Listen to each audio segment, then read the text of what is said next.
La faculté de psychologie et sciences de l'éducation de l'université de Kamina a vibré au rythme de la science et du savoir à l'occasion de sa journée scientifique organisée ce mardi 8 juillet 2025 dans une ambiance académique riche en échanges et en réflexions sous le thème principal, l'élite congolaise et l'émergence de la province du Olomami. De ces thèmes, la faculté y a tiré un sous-thème intitulé « Système éducatif comme moteur de formation de l'élite congolaise dans la province du Olomami ». Après l'Union nationale, le secrétaire général administratif, représentant personnel directeur de l'université de Kamina, a dans ce mot de circonstance salué l'initiative et donné le go de cette journée. Il a par ailleurs rappelé l'importance de la recherche scientifique dans le développement du système éducatif congolais, tout en encourageant les enseignants, chercheurs et étudiants à s'engager davantage dans cette voie.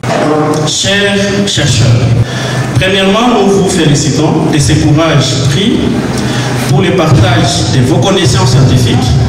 Et deuxièmement, nous sommes disposés à vous suivre, à vous évaluer et vous comprendre dans la science, science qui éduque, qui forme et qui développe l'élite congolaise. Au nom du directeur de l'université de Kamina, je déclare ouvertes les journées scientifiques à la faculté de psychologie et sciences de l'éducation. Je vous remercie.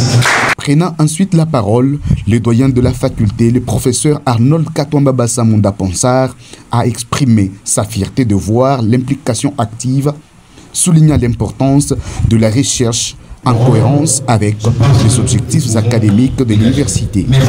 Le thème que nous abordons aujourd'hui n'est pas simplement un sujet de recherche. Il est un cri de veille, une exhortation collective à repenser notre avenir. Parler de l'élite congolaise, c'est évoquer cette frange éclairée de notre société, dépositaire de savoir, de responsabilité et d'action. Après les allocutions officielles, plusieurs intervenants se sont succédés autour des sous-thèmes majeurs.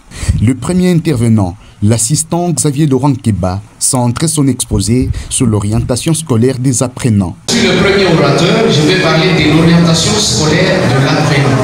Le Daniel Kidi, à son tour, exposé sur le recrutement des enseignants. Les opérateurs éducationnels sont invités à monter des stratégies et pour ces stratégies-là, pour lutter contre l'antivaleur que nous venons d'identifier. Parce que dans nos écoles, même dans nos universités, c'est l'antivaleur qui prime. Et lorsque l'antivaleur prime sur la valeur, nous n'aurons pas besoin de la formation de l'élite dont on a besoin. Et cette élite là-bas, si elle n'est pas formée, nous allons demeurer dans le plaid, nous allons demeurer dans le sous-développement, que ce soit au niveau national et même au niveau provincial et au niveau local. Je vous remercie.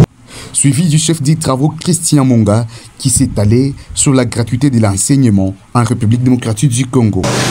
Le facteur premier sur lequel on doit approfondir la réflexion, c'est d'abord la formation, bien entendu, l'éducation à travers les systèmes éducatifs d'un pays. Le financement des établissements qui sont couverts par la gratuité est maigre, pour ne pas dire insuffisant.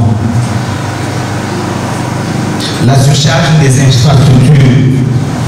Bien sûr, il y a une augmentation du nombre d'élèves, mais les infrastructures ne sont pas adaptées.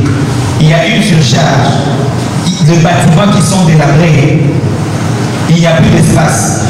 Les enfants s'asseyent à même les sol dans certaines écoles.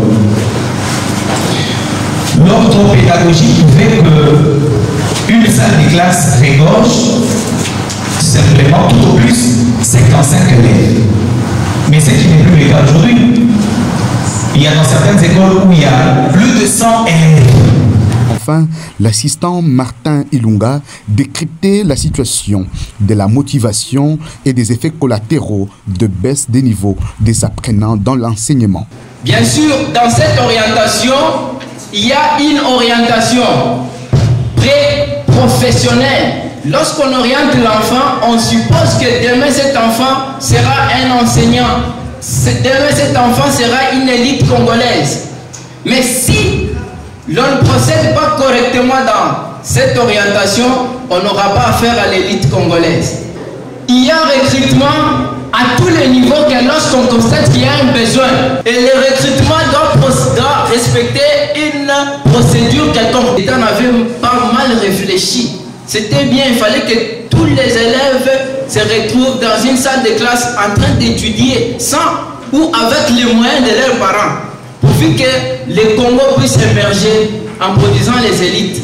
Est-ce que les conditions d'applicabilité de cette gratuité-là sont respectées? La journée s'est terminée par une séance interactive des questions-réponses au cours de laquelle les participants ont approfondi certains points abordés par les intervenants. Ce moment a permis un véritable partage d'expériences entre étudiants, enseignants et chercheurs présents dans la salle pour cet échange scientifique. La journée s'est clôturée, dégageant ainsi l'odeur de la scientificité.